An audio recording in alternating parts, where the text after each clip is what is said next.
चलिए question number देखते हैं 38। बोल रहा है कि पिता एवं पुत्र की उम्रों का योग 35 तथा उनके उम्रों के गुणनफल 150 है, तो उनकी उम्र बताएं।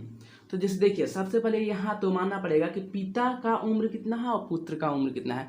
तो यदि कोई एक का भी पता चल जाता है तो काम हो जाएगा। तो चलते हैं, मान लेते हैं इसको हम कि पुत्र की उम्र मान लेते हैं। कितना मान लेते हैं? x मान लेते हैं।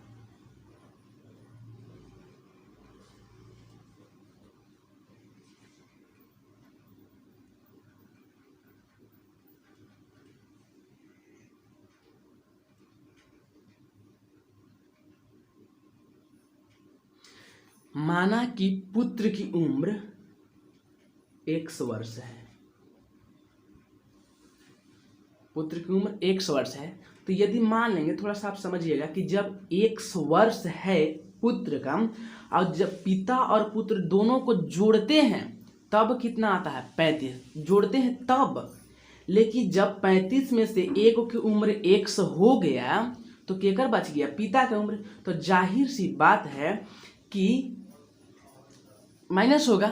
यानी कि जब कहने का मतलब कि पुत्र की उम्र 1 वर्ष हो गया, जैसे मान लीजिए 35 यहाँ पे है, मान लीजिए कि पुत्र की उम्र यदि 5 वर्ष दिया गया है तो जाहिर सी बात है कि 5 और कितना जोड़िएगा तो 35 आया होगा, 30 जोड़िएगा। तो उसी प्रकार से माना कि पुत्र की उम्र 1 वर्ष है तथा पिता की उम्र, देखिए जी क्या हो जाएगा कि 35 था, जोड़ने पर आ रहा था। पिता और पुत्र को जब जोड़ रहे थे तब 35 आ रहा था। तो एक का तो मालूम हो गया कि x है, तो जाहिर सी बात है कि 35 में से x को क्या करना पड़ेगा? घटाना पड़ेगा। तो 35 और माइनस x, जैसे x की जगह पर यदि आप 5 मान लेते हैं सपोज, तो 30 हो जाएगा। कितना? 30 हो जाएगा पिता का और 5 हो जाएगा पुत्र का। यदि हम 30 और 5 फिर जोड़ते हैं तो आ जाएगा ना 35, यानी कि योग 35 होना चाहिए।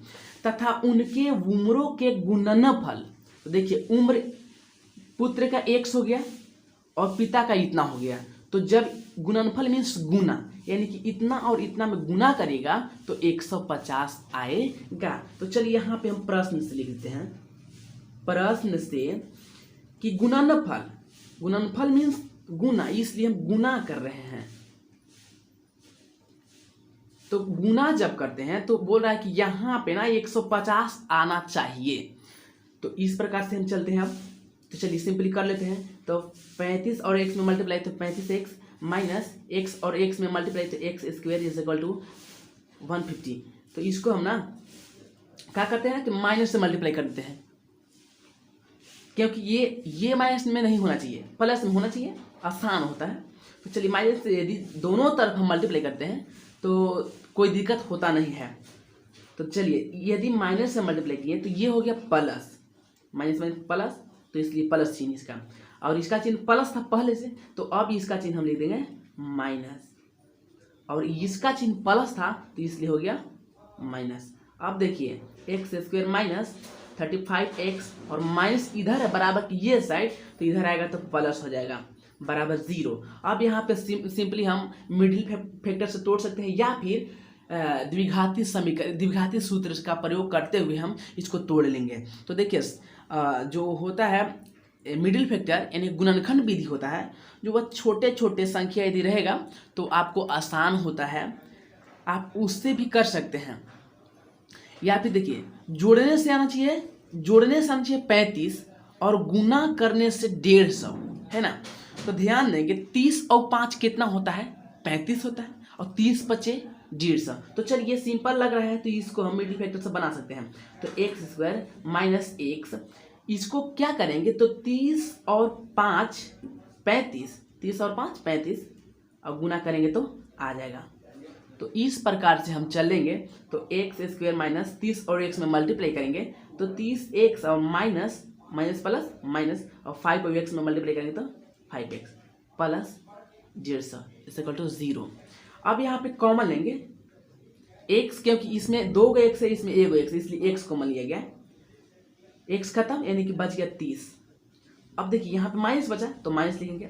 देखिए x इसमें है लेकिन इसमें नहीं है, तो इसलिए इसमें x कॉमन नहीं होगा। देखिए 5 होगा, क्योंकि 5 के पहाड़ा में 5 कटेगा और 5 के पहाड़ा में ये कटेगा।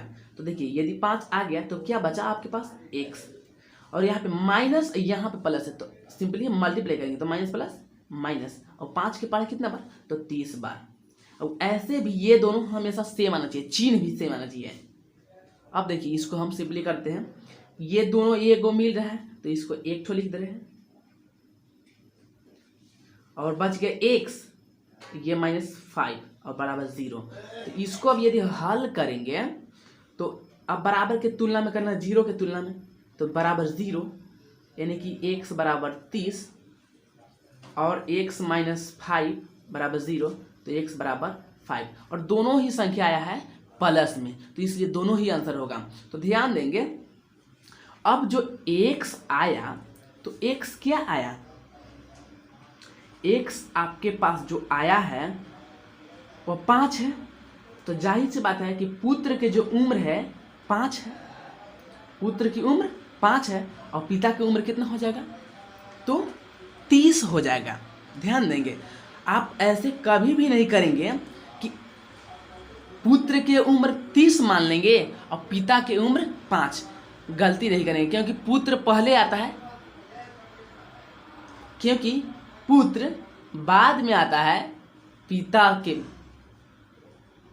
5 यहाँ पे लिख गया, देखिए x बराबर 5 आया तो x बराबर 5 लिखेगा, यहाँ पे 30 भी आया है तो 30 आप यदि लिखते हैं तो ध्यान देंगे कि पुत्र की उम्र हो जाएगा 30, अब मतलब बेटा की उम्र 30 अब बाप की उम्र 5, ऐसा होगा नहीं होगा, इसलिए यहाँ पे 5 नहीं लिखी, यहाँ पे 30 नहीं होगा, यहाँ पे कितना होगा 5। तो इस प्रकार से बेटा की उम्र यहाँ पे आप देखेंगे तो x है, तो यानी कि 5 यहाँ पे हो जाएगा, और यहाँ पे देखेंगे 35 में से x, यानी कि 35 में से यदि 5 को घटाएंगे तो यहाँ पे हो जाएगा 30।